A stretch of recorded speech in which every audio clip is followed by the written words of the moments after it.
दोस्तों आज की इस वीडियो में आप समय यात्रा की एक ऐसी कहानी के बारे में जानोगे जिनको सुन के आप भी शॉक हो जाओगे। गाइस कैसा हो अगर मैं आपसे पूछूं कि आप एक बार काम से थके हुए घर आते हो और पानी पीने के लिए और सीधा किचन में जाते हो और गाइस आपके सामने एकदम से एक रोशनी आती है जिससे के बाद आप 36 साल फ्यूचर में चले जाते हो और अपने ही हमशक्ल को देखते हो। आपका रिएक्शन क्या होगा? जी हाँ गाइस, साल था 2006 और लोकेशन थी स्वीडन। हैकेर नॉर्विस नाम का एक व्यक्ति रोज की तरह अपने काम से थक हार के घर आया था और दोस्तों जैसे ही वो अपने घर में एंटर होके पानी पीने के लिए अपने किचन की तरफ गया तो उसने ये चीज नोट की कि किचन में बहुत ज्यादा पानी जो था वो फर्श पे गिरा हुआ था और सारा का सारा किचन एकदम गीला था। तो दोस्तों ऑब्वियस सी बात है, ये चीज देख के आपके भी दिमाग में और हर किसी के दिमाग में सिर्फ दो ही ख्याल आएंगे, या तो किचन में जो वॉश बेसिन की पाइप थी वो लीक होगी, या तो नल लीक हो रहा होगा, या फिर कहीं से पानी गिरा होगा। और दोस्तों इतना सोचते ही वो अपने एक दूसरे रूम में गया वहां से अपने टूल्स उठाने के लिए ताकि वो उस पाइप को ठीक कर पाए। और दोस्तों जैसे ही किचन में वापस आते उसने देखा कि मैं अपने ड्रॉर को खोलता हूँ जहाँ पे वो पाइप ठीक कर सकता था। तो गाइज उसके अंदर उसने एक चीज नोट की कि जो लीकेज वाली पाइप थी उसका एक्चुअल में साइज तो बहुत छोटा था, लेकिन दोस्तों हैरान कर देने वाली बात तो यह है कि उसने देखा कि वो जो पाइप थी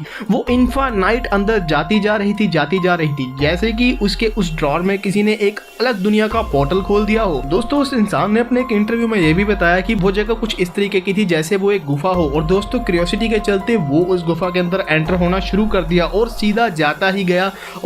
गया। दोस्तों कुछ समय आगे जाने के बाद उसके सामने एक बहुत विचित्र तरह की लाइट आई और सीधा उसकी आंखों में पड़ी। गाइस उसने अपने इंटरव्यू में यह भी बताया कि जैसे ही उसने अपनी आंखों को खोला तो उसने पाया कि मैं उसी किचन के उसी अपने ड्रॉर के बाहर गिरा हुआ था, और जैसे ही मैं खड़ा हुआ तो उसने देखा कि जगह तो बेशक सेम थी, लेकिन दोस्तों शॉकिंग बात यह है कि जो टाइम था वो सेम नहीं था। और दोस्तों उसका कहना यह था कि उसने अपने आप को देखा, वो भी एक 70 साल के बूढ़े इंसान के रूप में, और वो अब 2042 में आ चुका था, यानी कि 2042 में। गाइस एक बार देखो 2006 से सीधा ही 2042 में, यानी कि 36 साल का फ्यूचर में आ चुका था वो। उसने अपने इंटरव्यू में यह भी बताया कि जैसे ही वो उस कैबिन के अंदर दोबारा से गया वो वापस 2006 वाले टाइम में भी आ गया था, लेकिन दोस्तों उसकी इस बात पे कोई भी यकीन करने वाला नहीं था। लेकिन दोस्तों ये सब बातें आप तब कहते जब तक आप ये फोटोज को नहीं देखते। दोस्तों उस इंसान का ये कहना था कि वो जानता था कि उसकी बातों के ऊपर आने के बाद कोई भी यकीन नहीं करेगा। तो लकीली जब उसके साथ ये टाइम ट्रेवल की घटना हुई थी तो उसका जो स्मार्टफोन था वो उसके पास था। और दोस्तों आप देख के हैरान हो जाओगे कि उसने अपने मोबाइल फोन से ये वाली तस्वीर खींची जिसमें कि आप साफ साफ देख सकते हो कि वो अपने फ्यूचर वाले रूप के साथ खड़ा हुआ है। और दोस्तों उसने ये भी कहा कि हम दोनों ने कुछ घंटे एक साथ बिताए थे और ये उसके लिए एक बहुत ज्यादा खुशी से भरा पल था। दोस्तों ये जो दूसरी पिक्चर देख रहे हो जिसमें कि आप दो टैटूज देख रहे हो, ये उसी इंसान के टैटू है जो कि इन्होंने कंपेयर किए थे एक दूसरे से मिलने के दौरान। दोस्तों इन दोनों पिक्चरों का खींचने का यही मकसद था ताकि लोग उनकी बातों पे यकीन कर सके और उनकी बातों को झूठा साबित न कर पाए। चलिए दोस्तों एक बात के लिए मान ही लेते हैं कि हैकेर नॉर्विस एकदम सच बोल रहा है, लेकिन दोस्तों अगर वो सच बोल रहा है तो क्या इसका कोई एक्सप्लेनेशन है? ये घटना वास्तव में उसके साथ हुई होगी? दोस्तों टाइम ट्रेवल की काफी ज्यादा थ्योरीज है, उनमें से एक थ्योरी है वर्म होल और ब्लैक होल थ्योरी। दोस्तों सोचिए अगर आपके कमरे में एक वर्म होल है और अगर आप बाय चांस उसमें गिर जाते हो तो दोस्तों जब आप उस वर्म होल से दूसरे पोर्टल से निकलेंगे तो आप उसी कमरे में होगे, लेकिन जो आपका समय होगा वो चेंज हो चुका होगा, या तो आप फ्यूचर में जा चुके होगे या फिर आप पास्ट में जा चुके होगे। दोस्तों जो वर्म होल होता है दरअसल वो दो समय को आपस में जोड़ता है और वो टाइम में एक ऐसा बेंड लेके आता है जिससे कि दो समय का दो दरवाजे आपस में जुड़ जाते हैं। और दोस्तों इसी थ्योरी को ध्यान में रखते हुए क्या पता उसके उस कैबिन में एक वर्म होल खुद से अपेयर हो गया होगा जिस वजह से वो उस वर्म होल के चलते